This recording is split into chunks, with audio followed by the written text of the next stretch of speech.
कभी आपने तारीख में ऐसा इंसान देखा है जिसकी हैबत से शैतान भी रास्ता बदल लेता हो, जिसका इंसाफ रातों को सोती बस्तियों में अदल का ख्वाब दिखाता हो, जिसके हाथ में तलवार हो मगर दिल में खौफ खुदा।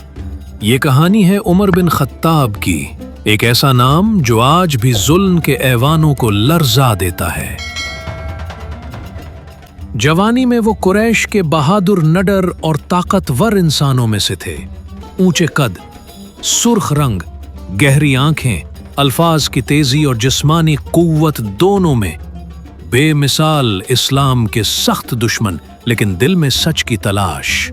और जब सच मिला तो उम्र बदल गया, जमाना बदल गया। तलवार हाथ में, इरादा नबी को कत्ल करने का, मगर रास्ते में बहन फातिमा के कुरान की तिलावत सुनी, दिल हिल गया। ये क्या पढ़ रहे हो? और फिर सूरत ताहा के अल्फाज ने दिल की दीवारें तोड़ दी। नबी के कदमों में पहुंचे और इस्लाम कबूल कर लिया। वो दिन मदीना की फजा बदल गई, मुसलमानों की दुआएं कबूल हुईं। अबू बकर सिद्दीक के बाद जब खिलाफत का बोझ उमर पर आया तो कांप उठे। फरमाया, अगर दिजला किनारे एक कुत्ता भी प्यासा मर गया तो उमर जवाबदेह होगा। ये वो जुमला है जो हुक्मरानों के ज़मीर को झुंझोड़ने के लिए काफी है। अदल, एहतिसाब, मुसावात, ये उमर की खिलाफत के सुतून थे। एक दिन एक नौजवान फरियाद लेकर आया, अमीरुल मोमिनीन, आपके बेटे ने मेरे साथ नाइंसाफी की है। बगैर लम्हा जाया किए उमर ने अपने बेटे को बुलाया और कहा, अगर ये सच कह रहा है तो तुम्हें सजा मिलेगी।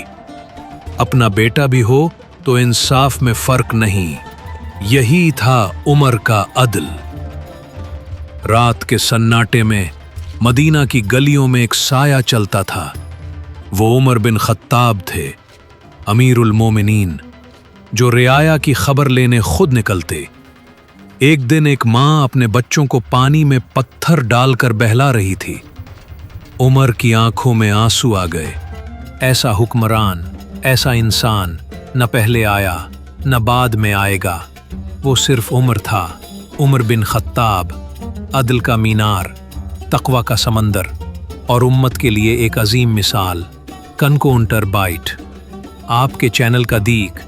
अगर आपको हज़रत उमर फारूक रसिल की ज़िंदगी से कुछ सीखने को मिला तो इस वीडियो को ज़रूर दूसरों तक पहुंचाएं और हमारे चैनल रोशनी का सफ़र 12 को सब्सक्राइब करें, जहां हम माजी के इन रोशन चरागों की रोशनी में अपना आज तलाश करते हैं।